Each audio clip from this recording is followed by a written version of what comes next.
My name is Rebecca. I'm 27, and I'm still shaking as I type this. Last night's family dinner changed everything. Across the mahogany table, my sister Amber's lips curled into that familiar smirk before she dropped the bomb. You have 3 days to leave the house. Mom and Dad just watched, their faces blank and complicit. How could they? After losing my job and being at my most vulnerable, finding out my family had conspired behind my back felt like a knife twisting in my chest. The inheritance document slid across the table, revealing a betrayal I never saw coming. Before I continue my story, where are you watching from? Hit that like and subscribe button if you've ever been blindsided by family. Trust me, you'll want to hear how this unfolds. I grew up in a colonial-style home in Greenwich, Connecticut with a sprawling backyard where I spent most of my childhood. It was my sanctuary, especially during those hot summer days when Grandma Eleanor would visit and teach me how to tend to her beloved rose garden. Roses need patience and care, just like relationships, she'd say, her eyes crinkling at the corners. Those moments with her were precious, a stark contrast to the competitive atmosphere that often plagued our household. Until 3 months ago, I was thriving as a financial analyst at Morgan Stanley.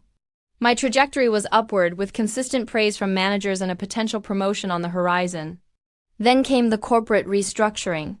We're eliminating your entire department, my manager said with rehearsed sympathy.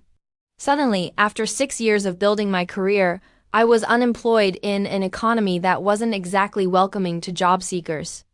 Moving back to my parents' house was supposed to be temporary, just until I could rebuild my savings and find another position. When I arrived with my suitcases, Mom Diana made my favorite childhood meal, lasagna with extra cheese, and Dad Thomas helped carry my boxes to my old bedroom, which they'd kept mostly intact. Stay as long as you need, Mom had said, squeezing my shoulder. Family supports family during tough times. Those words would later feel like the cruelest joke. My sister Amber and I were never close. 2 years younger, but infinitely more.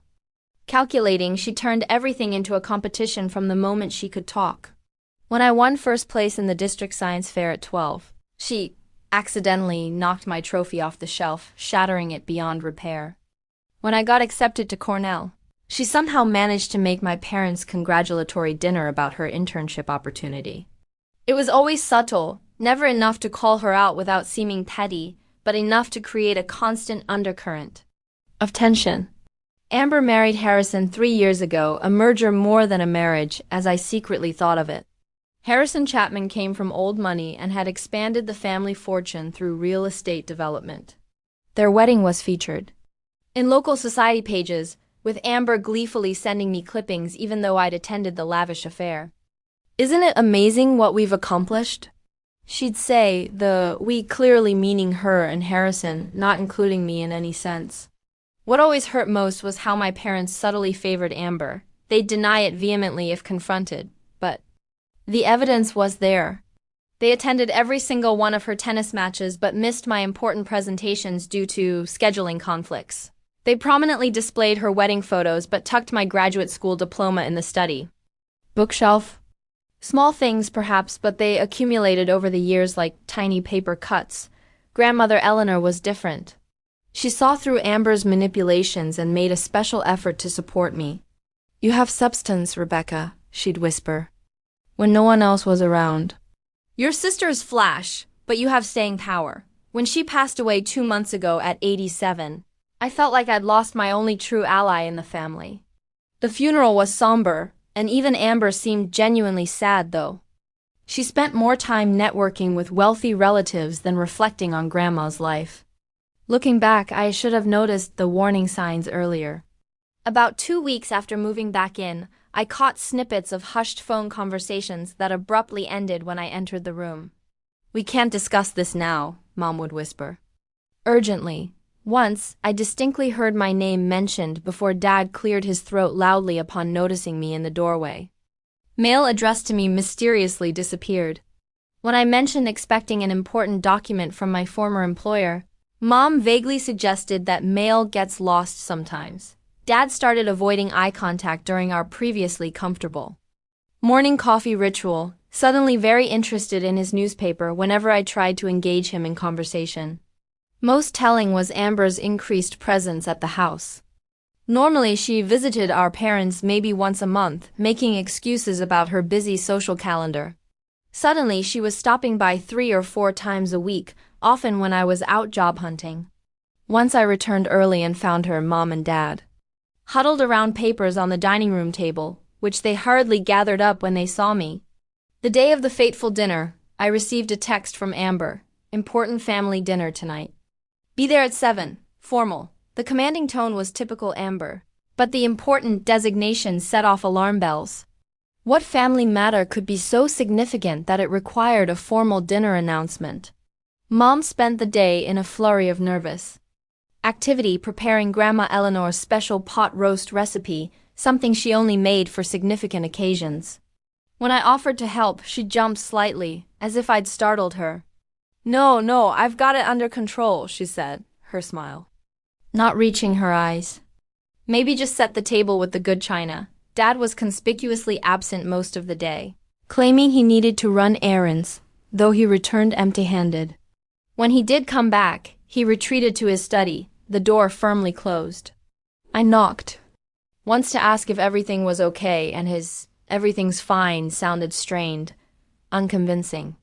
That afternoon, while looking for a particular photo to include with a job application, I noticed Grandma Eleanor's photo album had been moved from its usual place on the bookshelf. When I found it on Dad's desk, several photos had been removed, including ones of Grandma and me in front of the house. Something cold settled in my stomach, but I dismissed it as paranoia born from stress. How wrong I was.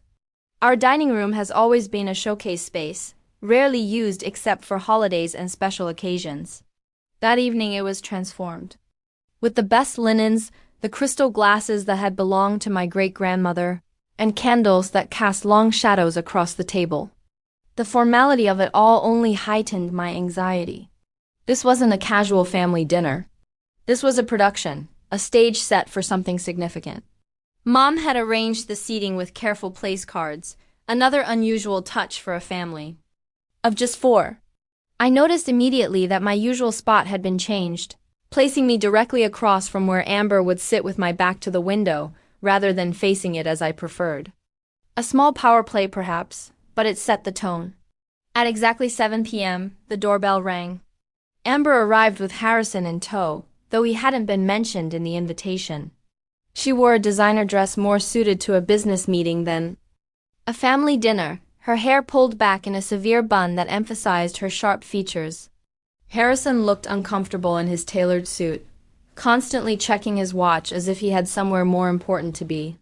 "Rebecca, you look comfortable," Amber said by way of greeting, her eyes taking in my business casual attire with poorly disguised disdain. There was something predatory in her expression, a cat about to pounce on an unsuspecting mouse. Throughout the appetizer course, conversation remained stiltedly polite. Dad discussed the weather with unnatural enthusiasm. Mom kept jumping up to check on the main course, though I knew from experience that everything was already perfectly timed. Amber kept exchanging knowing glances with our parents, while Harrison maintained a businesslike demeanor, as if attending a corporate dinner rather than a family gathering. By the time dessert arrived, Grandma's apple pie recipe that Mom had clearly spent hours perfecting, my nerves were stretched to breaking point. I was just about to directly ask what this dinner was really about when Amber delicately placed her fork down, dabbed her mouth with her napkin, and cleared her throat. "Now that we've enjoyed Mom's wonderful cooking," she began, her voice carrying that false sweetness I'd known since childhood, "it's time to discuss the real reason for tonight's gathering." She reached into a designer handbag hanging on her chair and pulled out a manila envelope, sliding it across the table toward me. "As you know, Grandma Eleanor's will was finalized just before her passing," Amber continued, her eyes never leaving my face, watching for my reaction. "What you don't know is that there were some significant changes made to her earlier drafts." She paused for effect, her lips curling into that smirk I'd come to despise over the years. "The house now legally belongs to me, and I'm giving you 3 days to pack your things and leave." The words hit me like a physical blow. I looked at the envelope but couldn't bring myself to touch it, as if it might burn my fingers. My gaze darted to my parents, searching for confusion, protest. Anything that would indicate this was as much a surprise to them as it was to me. Instead, I found Dad suddenly fascinated by the tablecloth pattern, refusing to meet my eyes. Mom's face crumpled slightly, tears gathering, but her silence spoke volumes. "You knew?" I whispered, my voice barely audible, even in the deathly quiet room. "You all knew about this. It's all perfectly legal," Harrison interjected, his tone suggesting he was concluding a business transaction. "The documents have been verified by 2 separate attorneys. The property transfer has already been processed. Your grandmother was of sound mind when she made these changes." I felt dizzy, the room seeming to tilt around me. "But why? Why would Grandma do this? She loved me. She loved this house. She always said a lot of things," Amber cut in sharply. "The reality is she recognized who was more deserving in the end. Who had built a successful life versus who was—" She paused, examining her manicured nails before delivering the final blow. The family failure, the cruelty of the words knocked the breath from my lungs. I'd lost my job due to corporate restructuring, not personal failure. I'd been working tirelessly to rebuild. How dare she? "That's not fair, Amber," Mom finally spoke, her voice weak and unconvincing. "Life isn't fair," Amber replied dismissively. "The fact remains that I own this house now, and I have plans for it that don't include supporting my unemployed sister indefinitely. 3 days is generous, considering." I turned to my father, the man who had taught me about integrity and standing up for what's right. "Dad, you're okay with this? With throwing me out when I have nowhere to go? After you said I could stay as long as I needed?" Dad shifted uncomfortably, his shoulders hunched. "It's complicated, Rebecca. There are legal considerations. The will is binding." "Legal considerations?" I echoed incredulously. "I'm your daughter. This is about family, not legal documents. Don't be dramatic," Amber sighed. "You're 27, not 17. Plenty of people your age live independently without running home at the first sign of trouble." "Monday morning, 9 a.m. I expect the keys. On the kitchen counter and your things gone?" Mom was openly crying now, but made no move to defend me. Harrison began explaining something about property rights and legal possession, but his words blurred together as blood rushed in my ears. I stood abruptly, my chair scraping loudly against the hardwood floor. "I can't believe this is happening," I managed to say, my voice shaking with rage and hurt. "I can't believe my own family would do this to me." Without waiting for a response, I fled the dining room, taking the stairs 2 at a time until I reached my childhood bedroom. The same room where Mom had helped me with homework, where Dad had comforted me after my first heartbreak, where Grandma Eleanor had taught me to knit during long winter evenings. I locked the door behind me and slid down against it finally, allowing the tears to come as my world collapsed around me. That night was the longest of my life. Sleep was impossible as my mind replayed the dinner scene on endless loop. Amber's smirk, Harrison's cold legalities, Mom's tears, Dad's avoidance. I kept expecting someone to knock on my door, to tell me it was all a terrible misunderstanding or a cruel joke. But the house remained silent, except for the occasional creak of floorboards as everyone retreated to their separate corners. Around 3 a.m., panic about my immediate future set in. I grabbed my laptop and checked my bank account. $1,287.32. Barely enough for 2 months of rent in the Greenwich area, and that was without considering security deposits or living expenses. The severance package from my job had mostly gone to paying off credit card debt and my car loan, a decision that now seemed horribly short-sighted. I desperately searched rental listings, but the options were grim. Studio apartments started at $1,800 per month, requiring proof of income 3 times the rent, impossible without a job. Roommate situations wanted immediate move-ins and long-term commitments I couldn't make while job hunting.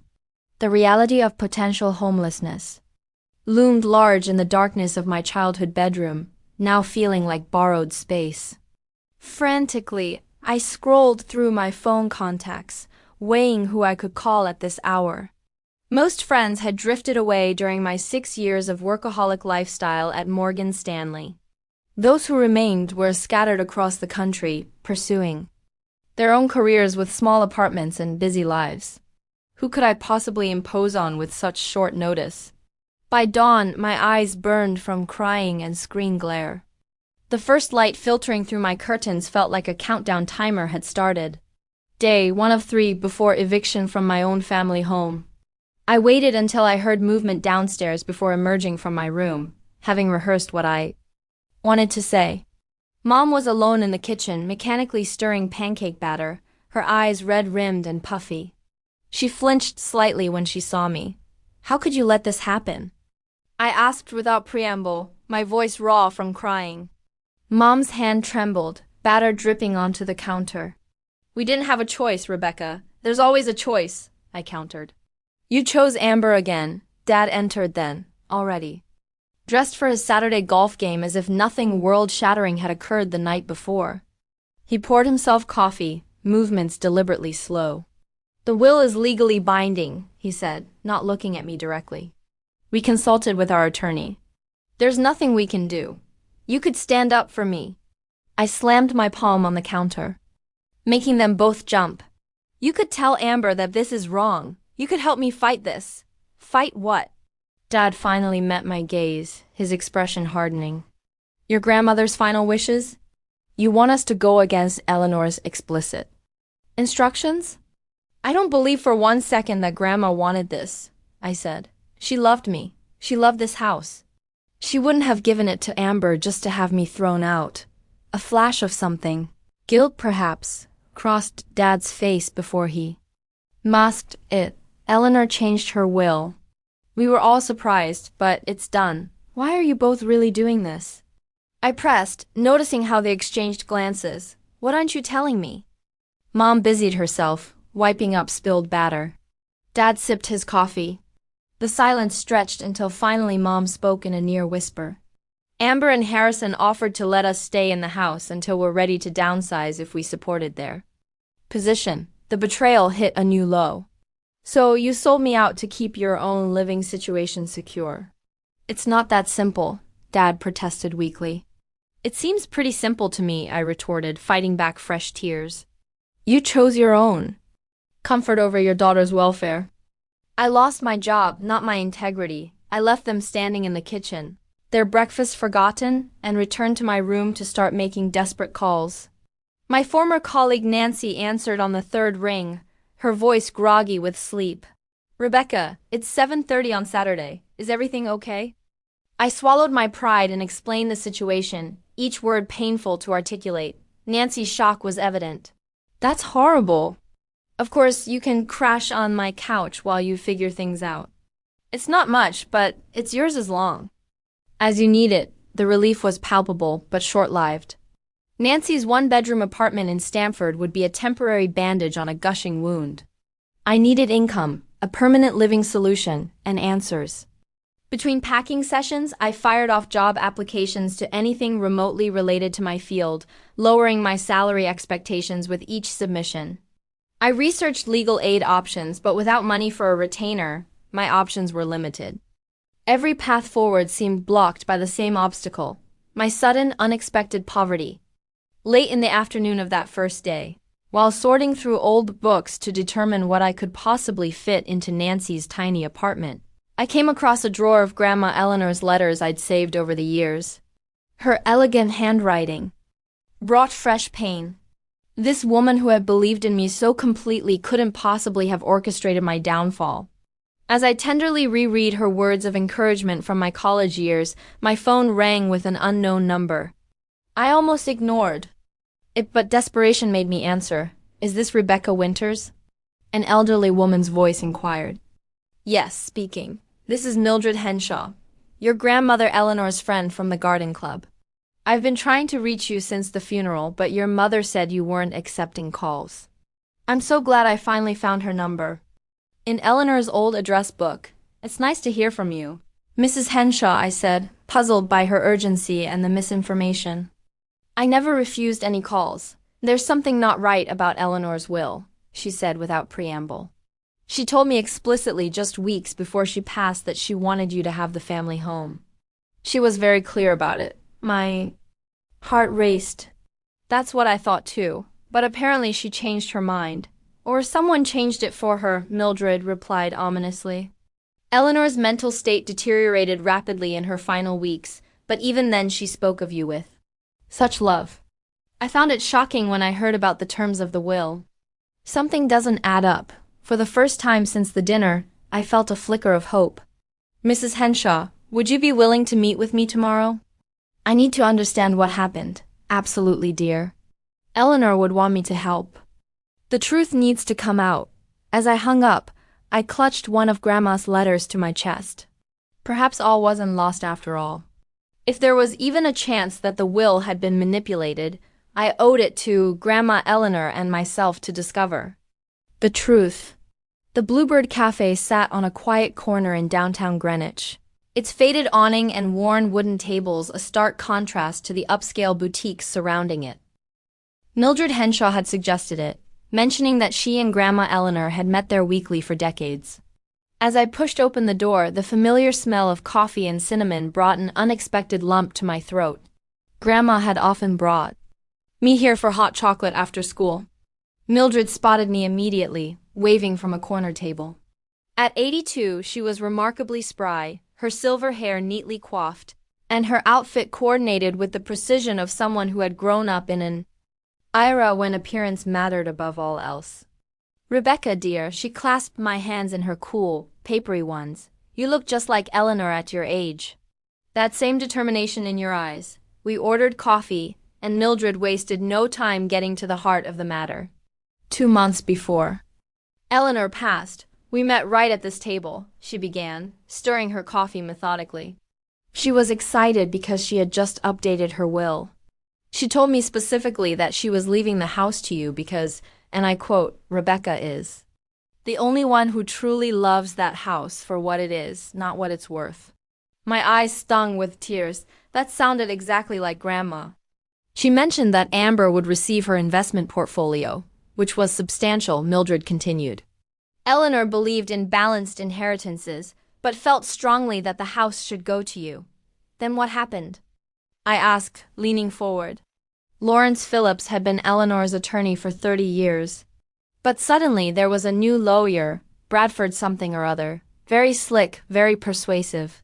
He started visiting Eleanor regularly during her final weeks, when the pain medication often left her confused. Bradford, I repeated, making a mental note. Did Grandma ever explain why she switched lawyers?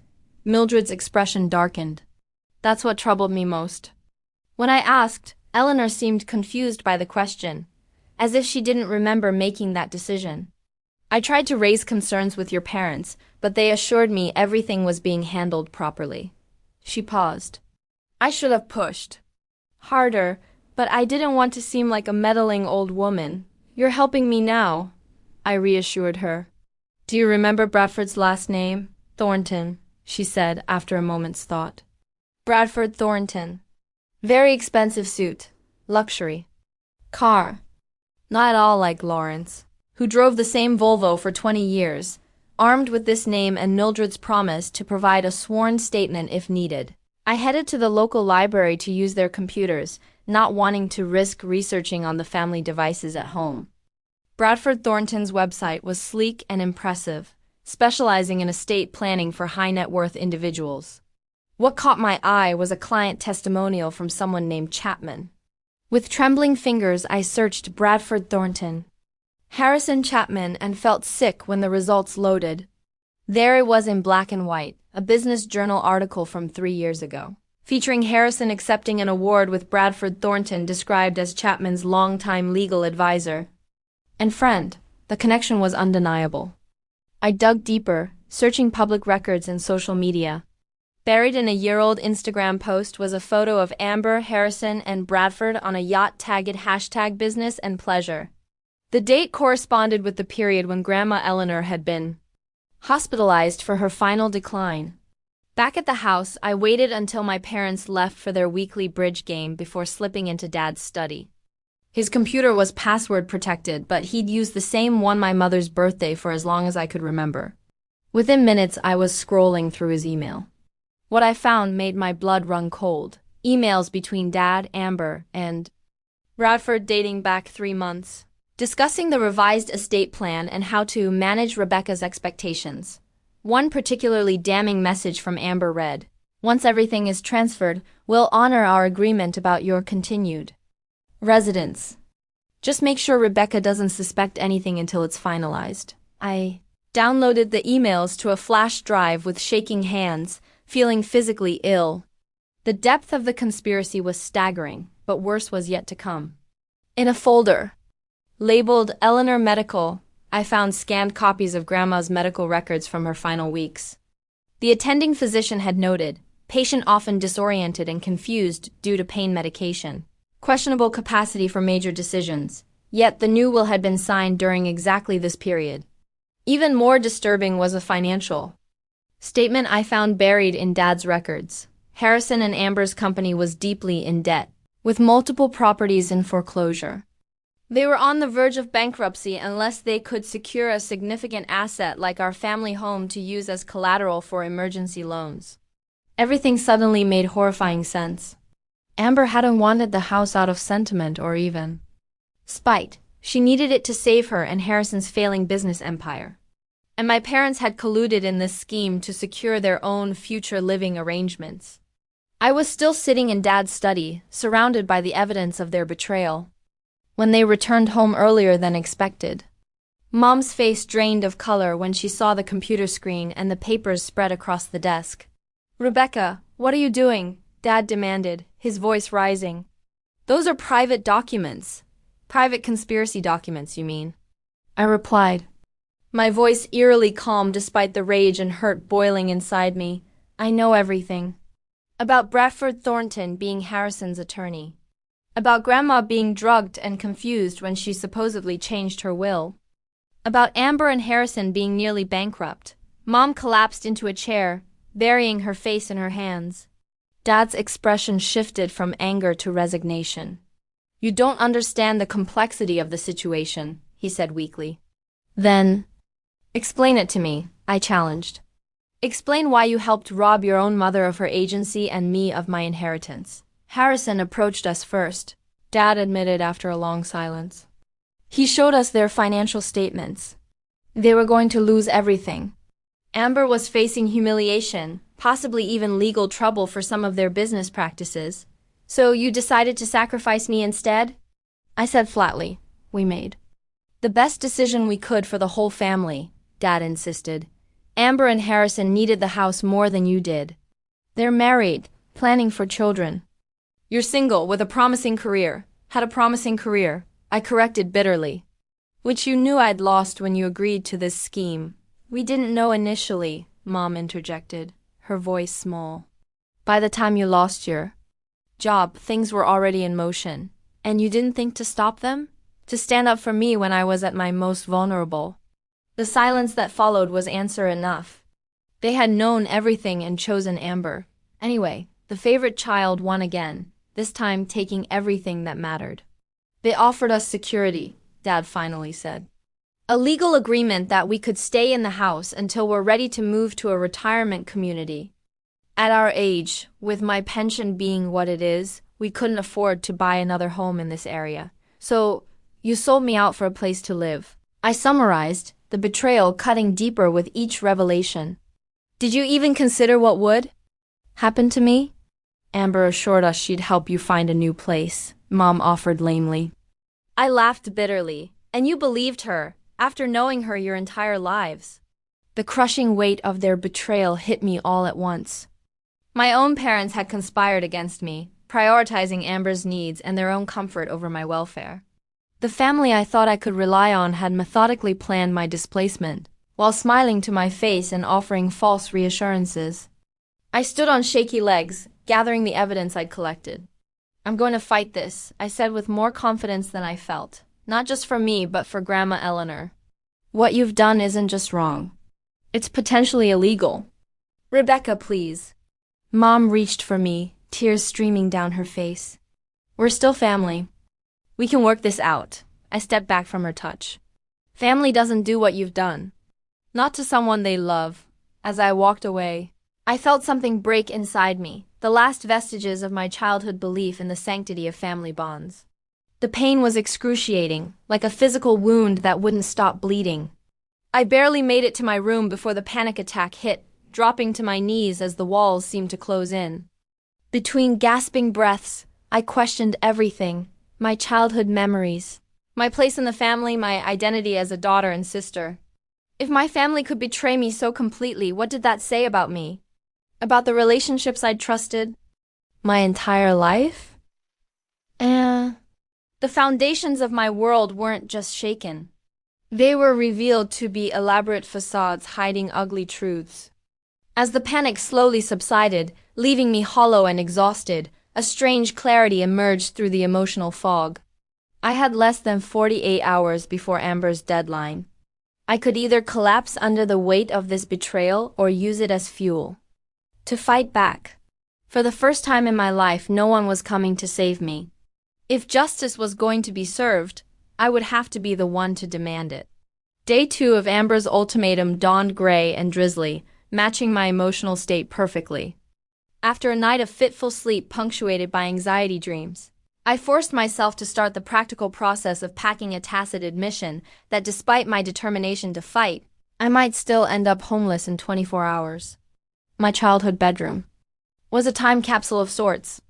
Each item I picked up carried memories, debate team trophies, Cornell pennants, the stuffed bear Dad won for me at a carnival when I was 7. How could the same father who had spent hours trying to win that prize now be complicit in my eviction? The cognitive dissonance was overwhelming.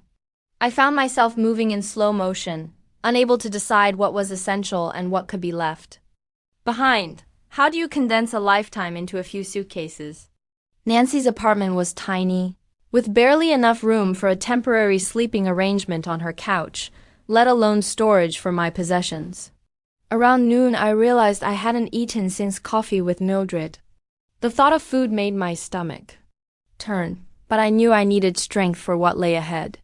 I ventured downstairs to find the house eerily quiet. A note on the kitchen counter informed me that my parents had errands to run, a transparent excuse to avoid confrontation after yesterday's revelations. As I half-heartedly assembled a sandwich, the front door opened. My body tensed, expecting my parents, but Amber's voice called out instead, "Just me!" Thought I'd check how the packing is coming along. She appeared in the kitchen doorway, designer sunglasses pushed up on her head, looking irritatingly fresh and put together. "Don't pretend this is a friendly visit," I said flatly, not bothering to hide my hostility. Amber sighed dramatically. "I'm trying to be civil, Rebecca.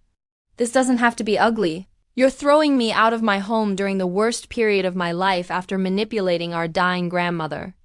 There's no version of this that isn't ugly, always the victim." She clicked her tongue disapprovingly. "For your information, I'm being incredibly generous. Most new homeowners would give tenants just 24 hours notice. I'm not a tenant. I'm family." The word tasted bitter now. Amber glanced around the kitchen with a proprietary air that made my skin crawl. "I'm thinking of gutting this entire space. Harrison knows a wonderful contractor who specializes in gourmet kitchens. This whole farmhouse aesthetic is so dated, Grandma. Eleanor had personally selected every detail of the kitchen renovation 10 years ago, lovingly preserving the home's historical character while updating its functionality. The casual dismissal of her careful choices felt like another violation. "Why are you really here, Amber?" I asked, setting down my untouched sandwich. Her smile didn't reach her eyes. "Just making sure you're on schedule. The movers are coming Monday morning for some of the furniture we're keeping. It would be awkward if you were still lingering." The deliberate cruelty took my breath away. After she left, I abandoned any pretense of eating and returned to my packing, tears blurring my vision as I worked. By evening, I'd filled 6 boxes and 2 suitcases, but had made barely a dent in my belongings. My parents returned but kept their distance, moving around me like I was already a ghost in the house. The silence was deafening, broken only by the occasional muffled conversation behind closed doors. Shortly before midnight, I retreated to the bathroom, the one place I could guarantee privacy. Staring at my reflection, I barely recognized the person looking back. Pale, with dark circles under red-rimmed eyes, hair limp and unwashed. I looked like a stranger to myself, someone hollowed out and defeated. The weight of everything job, loss, betrayal, impending homelessness crashed down on me at once. My legs gave way and I sank to the cold tile floor, back against the bathtub, as silent sobs racked my body. This was rock bottom, alone on a bathroom floor, betrayed by everyone I trusted, with nowhere to go and no plan that seemed viable. In that moment of utter desolation, my hand unconsciously went to my neck, fingers finding the delicate gold chain I always wore, Grandma Eleanor's locket. I'd put it on the day of her funeral and hadn't taken it off since. With trembling fingers, I opened the heart-shaped pendant to reveal the tiny photo inside, me at about 8 years old, sitting on Grandma's lap in the garden, both of us laughing at something long forgotten. A memory surfaced through the fog of despair. I was 16, struggling with Amber's constant competitiveness and my parents' apparent blindness to it.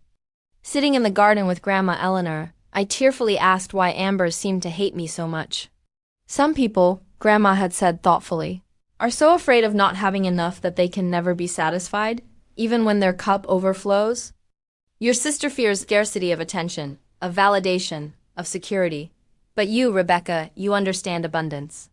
You know that there is always enough love, enough success, enough joy to go around. That's why you'll ultimately be happier than she ever will. She'd taken my hands in hers then, her grip surprisingly strong. Never let anyone dim your light, especially not family.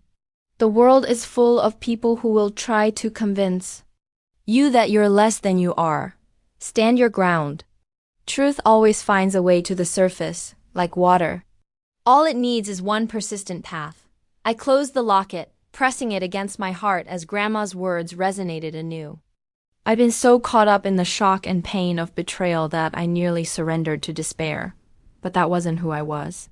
That wasn't who Grandma Eleanor had raised me to be. The bathroom clock showed 3:17 a.m. when something shifted inside. The grief and hurt remained, but alongside them grew a fierce, burning determination. Giving up meant Amber won. It meant my parents' betrayal went unchallenged. It meant Grandma Eleanor's true wishes would be buried forever. I stood up, splashed cold water on my face, and looked myself in the eye. Enough, I whispered to my reflection. Enough feeling sorry for yourself. It's time to fight back. I returned to my room with renewed purpose, pulling out a notebook to formulate a comprehensive plan of action. By dawn, I had pages of notes, a timeline of events, and a list of potential allies and resources. I might have limited time and even more limited finances, but I had something Amber and Harrison didn't: the truth on my side. I reached for my phone and sent a text to Nancy: change of plans. I still need a place to stay, but more importantly, I need your help fighting back. This isn't over. Her reply came almost instantly, despite the early hour. Whatever you need. We're in this together. For the first time in days, I felt a spark of hope. I might be at my lowest point, but from here there was nowhere to go but up. The legal aid clinic occupied a modest office above a dry cleaner's in downtown Stamford.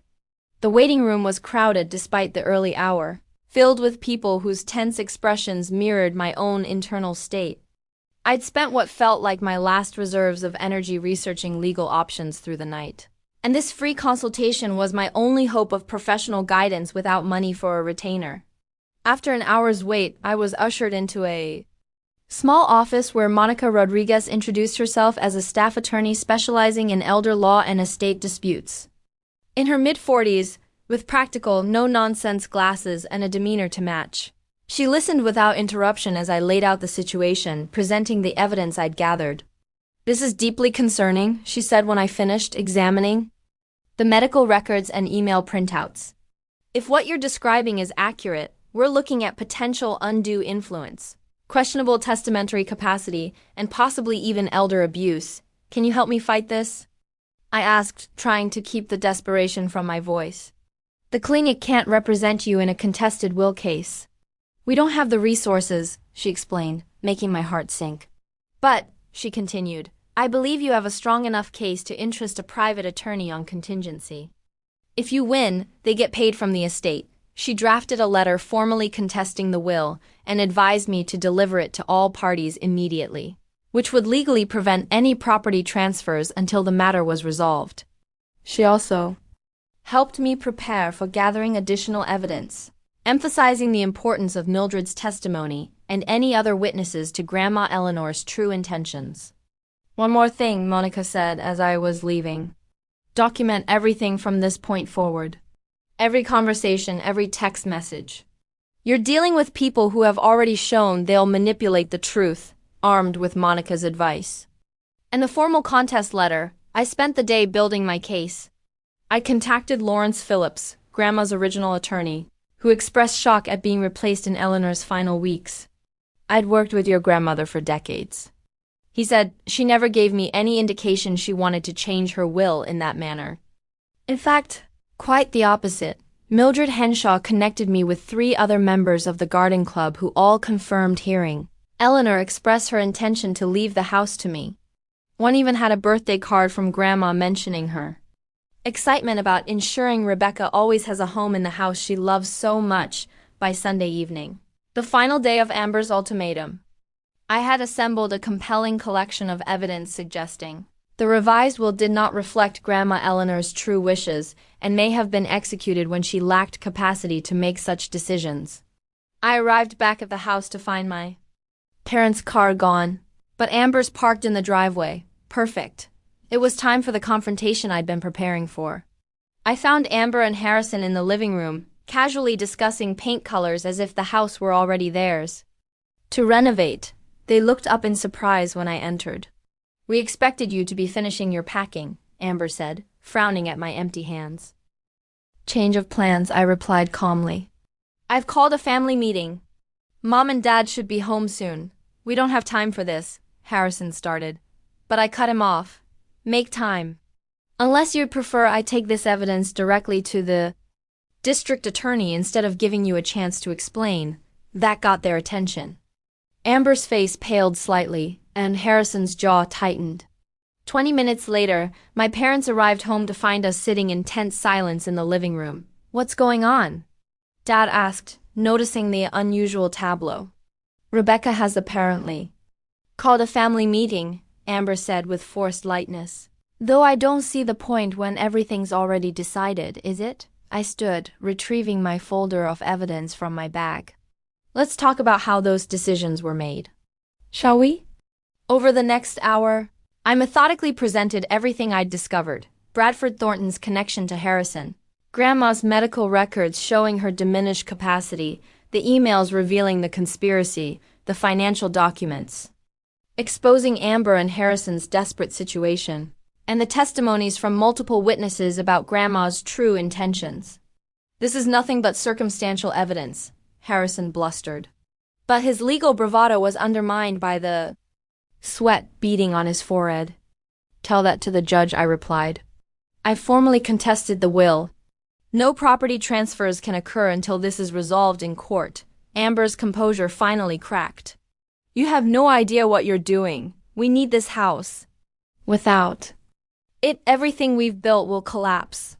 You mean the house you were planning to use as collateral for loans to save your failing business? I asked pointedly.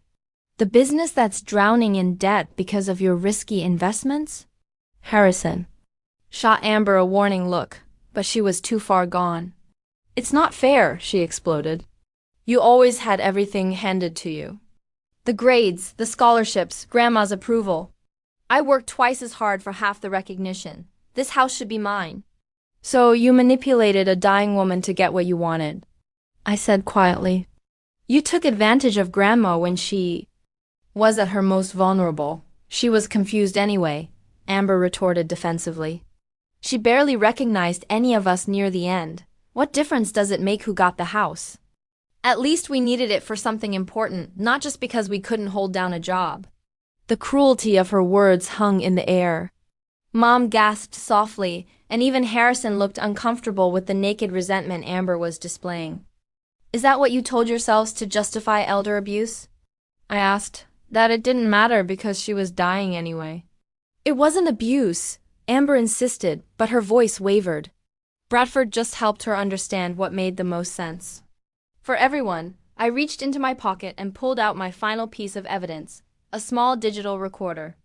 I thought you might say something like that, which is why I recorded a conversation with Bradford Thornton this morning. This was a bluff. I hadn't actually spoken with Bradford, but the effect was instantaneous. Amber went completely white, and Harrison looked like he might be sick. You're bluffing, Harrison said, but without conviction. We'll hear it. I held up the recorder. Bradford was surprisingly forthcoming about the methods he used to persuade Grandma. Something about signing papers during her pain medication. Peaks when she was most suggestible. Harrison grabbed Amber's arm, squeezing tightly. We need to talk now. He practically dragged her into the hallway, their heated whispers just audible from the living room.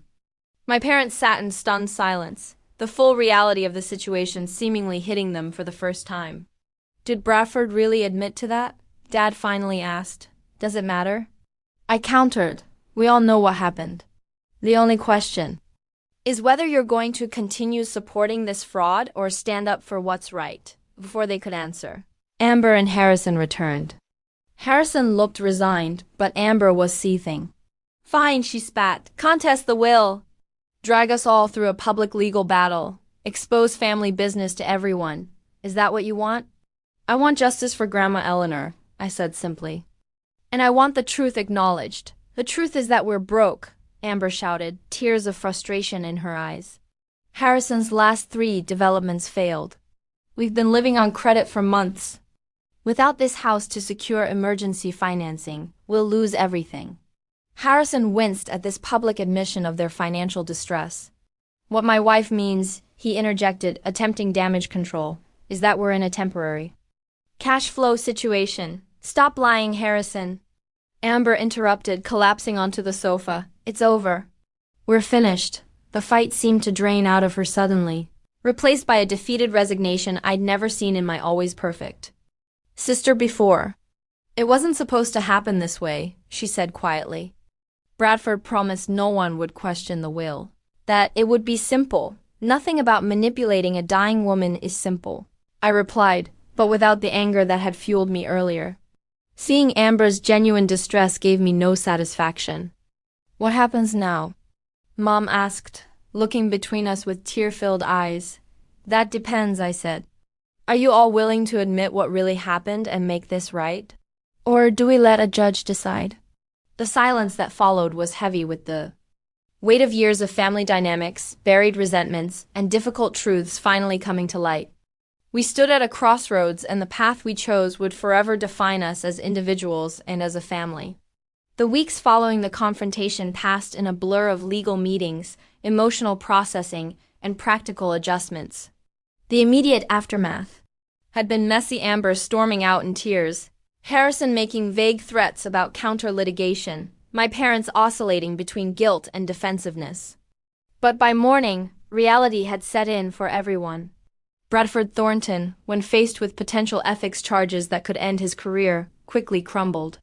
He provided a sworn statement admitting he had facilitated the will changes, knowing Eleanor's capacity was questionable.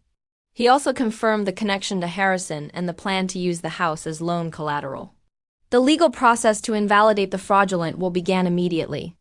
The court appointed a temporary administrator for Grandma Eleanor's estate and issued an injunction preventing any property transfers until the matter was resolved. I was permitted to remain in the house during this period, a small victory that provided much-needed stability as I continued job hunting. Nancy proved an invaluable friend throughout this ordeal. When I called to tell her I could stay in the house for now, she insisted on coming over with groceries and wine. You've been through emotional warfare, she said, wrapping me in a fierce hug. You need sustenance and someone who's completely on your side. That night, for the first time since the fateful dinner, I allowed myself to truly break down, not in hopeless despair, but in the safe space of friendship, releasing the accumulated tension of betrayal and confrontation. Nancy listened without judgment as I cycled through anger, grief, and confusion about how to move forward. You don't have to figure it all out tonight, she reminded me gently. One step at a time. The next step came unexpectedly. A former client from Morgan Stanley had heard about my layoff and reached out with a job opportunity at a smaller firm focusing on ethical investments. The position would mean a pay cut from my previous salary, but offered flexibility and alignment with values I'd come to appreciate more since witnessing the consequences of Harrison and Amber's cutthroat business approach. The interview felt different from any I'd done before. Instead of projecting perfection and confidence, I spoke honestly about my recent experiences and how they clarified what mattered to me professionally. I've seen firsthand how financial decisions impact real lives, I explained. I want to be part of solutions that help people build security without compromising integrity. They offered me the position the same day. The salary would be tight, but it would keep me afloat. More importantly, it represented a fresh start, a career built on my own terms rather than external expectations of success. As I built this new professional foundation, I simultaneously worked on my personal reconstruction. I found a therapist specializing in family trauma, Dr. Winters, who helped me process the complex emotions surrounding the betrayal. What your family did was wrong, she affirmed in our second session. You don't need to minimize that or rush to forgiveness, but they're still my family, I said, struggling with the contradiction. Despite everything, I love them. Love and boundaries can coexist, she replied. In fact, they must for relationships to be healthy. This concept became my guiding principle as my parents made tentative attempts at reconciliation. Dad dropped off my favorite coffee one morning with a note saying simply, "I'm sorry. When you're ready to talk, I'm here." Mom sent text messages checking if I needed anything, carefully respectful of my space. I maintained distance while I sorted through my feelings, but eventually agreed to meet them at a neutral location. A park where we'd often had family picnics when I was young. The conversation was difficult, with moments of defensiveness giving way to genuine remorse as they confronted the reality of how deeply their actions had hurt me. We got caught up in Amber's panic and Harrison's smooth assurances, Dad explained, his voice heavy with regret. We told ourselves we were making the best decision for everyone. But the truth is, we were scared. Scared of losing our home, scared of confrontation, scared of choosing sides. We chose wrong, and I'll regret that for the rest of my life. I need you to understand something, I said after listening to their explanations. I don't expect our relationship to just go back to normal. Trust has been broken. It will take time to rebuild, if that's even possible. We understand, Mom said, tears streaming down her face. We just want a chance to try. I'm willing to try too, I replied honestly. But on my terms, with clear boundaries. Those boundaries included regular therapy sessions, both individual and eventually family counseling. I made it clear that my forgiveness would not be rushed or taken for granted, and that any future relationship would need to be built on complete transparency and respect for my autonomy. Amber was a more complicated situation. After her breakdown, during the confrontation, she and Harrison separated. The financial house of cards they'd built together collapsed completely, forcing bankruptcy proceedings and a very public fall from social grace. Amber moved temporarily to our aunt's house in New Jersey, and we had no contact for nearly 2 months. Her text, when it finally came, was unexpected. I don't deserve your forgiveness, but I'd like to talk on your terms. We met at the Bluebird Cafe, where the ghost of Grandma Eleanor seemed to hover protectively. Amber looked nothing like the polished, perfect sister I'd grown up envying. Her designer clothes were replaced by simple jeans and a sweater. Her immaculate makeup absent, dark circles visible under her eyes. I've been in therapy, she said without preamble. Intensive therapy. Turns out I have a lot of issues to work through. She attempted a smile that didn't quite reach her eyes. Competing with you is easier than facing my own insecurities. I convinced myself that if I could just get the things you had, recognition, Grandma's approval, success on my terms, I'd finally feel good enough. And did it work? I asked quietly. She shook her head. Never. There was always something else to chase, something else you had that I didn't. It was exhausting, but I couldn't stop. What about now? Now? She considered the question carefully. Now, I'm learning to define success differently, to recognize my own worth without comparing it to anyone else's. It's hard, but it's freeing. The conversation wasn't miraculous or immediate reconciliation, but it was honest in a way our interactions had never been before. We agreed to proceed cautiously, monthly coffee meetings with no pressure or expectations beyond basic civility. It was a small step, but a significant one. 3 months after the initial confrontation, the court invalidated the fraudulent will and recognized Grandma Eleanor's previous will as valid. As Mildred and the other witnesses had testified, the house was indeed left to me, with financial assets divided between Amber and me and specific personal items designated for my parents. The day the decision became official, I stood alone in Grandma Eleanor's garden, now my garden. The late summer flowers were in full bloom, dahlias and black-eyed Susans she'd planted decades ago, still faithfully returning each year. I felt her presence strongly, as if she were standing beside me, nodding in approval. "I did it, Grandma," I whispered to the gentle breeze. I stood my ground. The house no longer felt haunted by betrayal. I'd reclaimed it room by room, replacing painful recent memories with new ones. Nancy helping me repaint the kitchen, my new colleagues coming over for a dinner party, even Dad stopping by to fix a leaky faucet in a tentative step toward redemption. As I stood in the garden that day, I realized that my victory wasn't just about keeping the house. It was about discovering my own strength, defining my boundaries, and learning that true family is built on respect, honesty, and mutual support, not merely shared DNA. Grandma Eleanor had given me much more than a physical home. She'd given me the courage to create a home within myself that no one could ever take away. 6 months after the fateful dinner that had shattered my world, I hosted a small gathering in the newly renovated sunroom, once Grandma Eleanor's favorite space in the house, now transformed into a bright, welcoming area that honored her aesthetic while reflecting my own. The spring sunshine streamed through the windows, casting golden light across the faces of the carefully selected guests. My career at Horizon Ethical Investments had flourished beyond my expectations. What began as a lifeline during crisis had evolved into a genuine passion. My experience fighting for justice in my own life had translated into a fierce advocacy for clients seeking financial security without ethical compromise.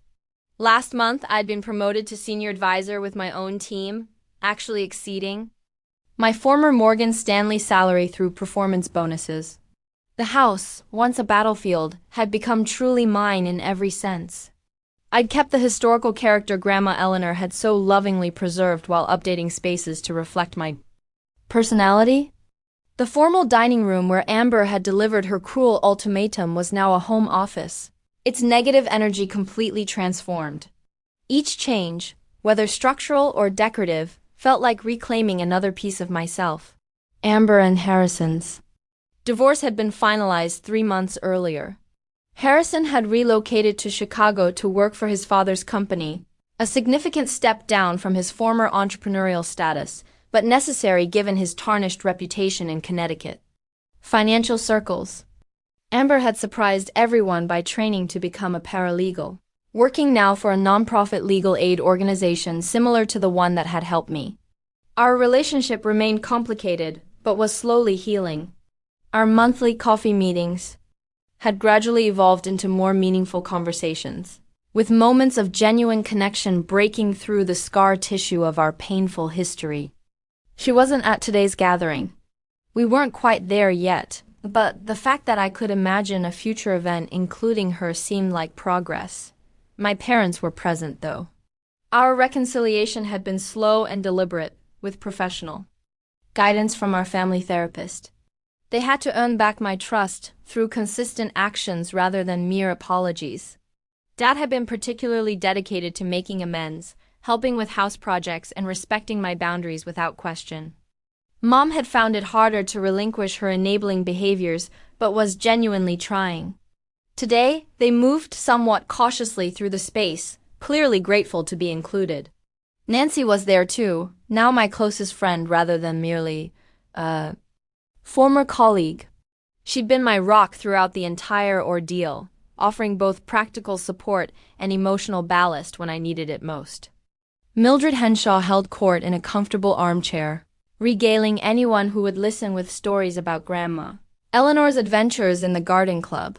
Other guests included my new colleagues, neighbors, and friends who had formed my chosen family during the rebuilding of my life. As I circulated among my guests, serving drinks and ensuring everyone was comfortable, Nancy pulled me aside with an odd expression. "Have you looked through all of Grandma Eleanor's books yet?" She asked mysteriously. "Most of them. Why?" "I was browse her collection while you were in the kitchen, and I found something tucked inside her copy of Jane Eyre." She handed me an envelope, yellowed with age, my name written in Grandma's distinctive handwriting. My heart raced as I excused myself to the quiet of the kitchen, carefully opening the sealed envelope with trembling fingers. Inside was a letter dated just 1 month before Grandma Eleanor's death. The handwriting shaky but determined. "My dearest Rebecca," it began. "If you're reading this, then things have unfolded as I feared they might. I've lived long enough to recognize the patterns in our family, to see how Amber's insecurities and your parents' conflict avoidance could create a perfect storm after my passing. I've done my best to protect you legally, but documents can be changed and influence can be exerted. Know that my true wish has always been for you to have this house to continue its legacy of warmth and welcome." Tears blurred my vision as I continued reading. "But I've prepared for contingencies. You are stronger than you know, Rebecca. You have always faced challenges with grace and determination, finding your way through difficulties that would defeat lesser spirits. I have complete faith that, whatever situation arises, you will handle it with the integrity and resilience that make me so proud to be your grandmother. Now, for the practical matter.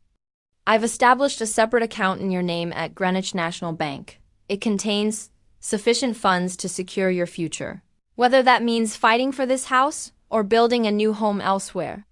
The account details are enclosed on a separate card. This money is completely independent from my will and known only to myself and my trusted friend Walter Jenkins at the bank. No one can take this from you.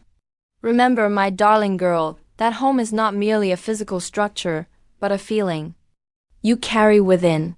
I've tried to teach you that by example. Whatever happens with this house, know that you have the power to create home wherever you go, to build warmth and welcome from the strength of your character rather than mere wooden beams and plaster walls. I love you beyond measure. Your grandmother, Eleanor." Enclosed was a bank card and account information for a sum that made me gasp. Over $500,000, enough to have purchased a new home. Even in expensive Greenwich, if I had lost the legal battle. The realization hit me like a physical force. Grandma Eleanor hadn't just left me a house. She had created a test of character for the entire family. She had anticipated the potential for conflict and manipulation, arranged protection for me regardless of outcome, and then watched from beyond to see what choices we would all make. I leaned against the kitchen counter, clutching the letter to my chest, overwhelmed by the depth of her foresight and love. She had known Amber might try to take the house. She had suspected my parents might cave to pressure. She had prepared for every contingency while still hoping for the best from her family. And in the end, the truth had indeed found its way to the surface, just as she predicted. The house had returned to me, not because of the hidden money, which I hadn't known about until now, but because I had found the courage to stand up for what was right, to fight for justice, even when it meant confronting those I loved. When I returned to my guests, something in my expression must have revealed my emotional state because the room quieted, everyone looking at me expectantly. "I'd like to make an announcement," I said, my voice steady despite the emotions swirling within. "Today isn't just about celebrating a new beginning for me personally. It's about honoring Grandma Eleanor's legacy in a meaningful way." I took a deep breath, sharing the discovery of the letter and her hidden provision for my security. My parents exchanged glances of shame and regret, but I continued without dwelling on the past. Grandma believed that a home should be a place of welcome and support, especially for those facing difficult transitions. In her honor, I've decided to use the funds she set aside to establish the Eleanor Winters Foundation. Half of this house will be converted into transitional housing for women rebuilding their lives after family crisis, whether from betrayal, loss, or other circumstances that have left them vulnerable. Murmurs of surprise and approval rippled through the room. My parents looked stunned but moved. Mildred dabbed at her eyes with a handkerchief, nodding vigorously. I'll continue to live here, of course, I clarified. But the East Wing will be renovated to create 3 private suites for women who need a safe place to land while they figure out their next steps. Just as I needed when my own family support collapsed, the foundation would provide not just housing, but connections to legal aid, career counseling, and therapy, all the resources that had helped me rebuild when my world shattered. It felt right. A perfect tribute to Grandma Eleanor's values and a transformation of pain into purpose. Later that evening, after the guests had departed, I found myself alone with my parents in the garden. The setting sun cast long shadows across the newly turned earth where I'd been preparing to plant Grandma's favorite roses. I owe you an apology, Dad said suddenly, breaking the comfortable silence. Not just for what happened with the will, but for every time I failed to see you clearly throughout your life. For every time I took the path of least resistance instead of standing up for what was right. Mom reached for my hand, her own trembling slightly. Eleanor would be so proud of who you've become, she said softly. Even more than she already was. And we are too, though we have no right to claim any credit. She knew, I said, looking out over the garden Grandma had tended so lovingly. She knew what might happen, and she prepared me anyway. Not by sheltering me from it, but by teaching me how to weather the storm. She was always the wisest among us, Dad acknowledged. As they prepared to leave, Mom hesitated at the garden gate. Rebecca, about Amber, she began uncertainly. I know, I said, surprising myself with the lack of bitterness in my voice. She's still finding her way. Tell her Grandma's roses will be blooming in a few months. Maybe she'd like to see them. It wasn't complete forgiveness. That would take more time and continued evidence of change. But it was an opening, a possibility I wouldn't have considered months earlier. After they left, I returned to the sunroom with a glass of wine, settling into the window seat that overlooked the garden.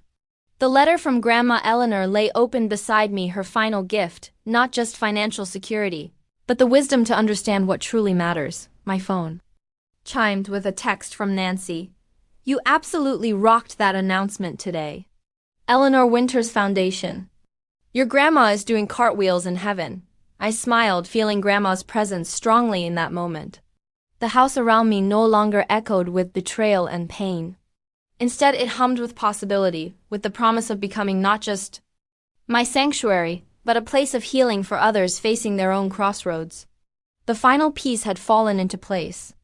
My grandmother's legacy wasn't just this physical structure of wood and stone, but the values she had instilled in me: resilience, integrity, and the courage to transform suffering into service.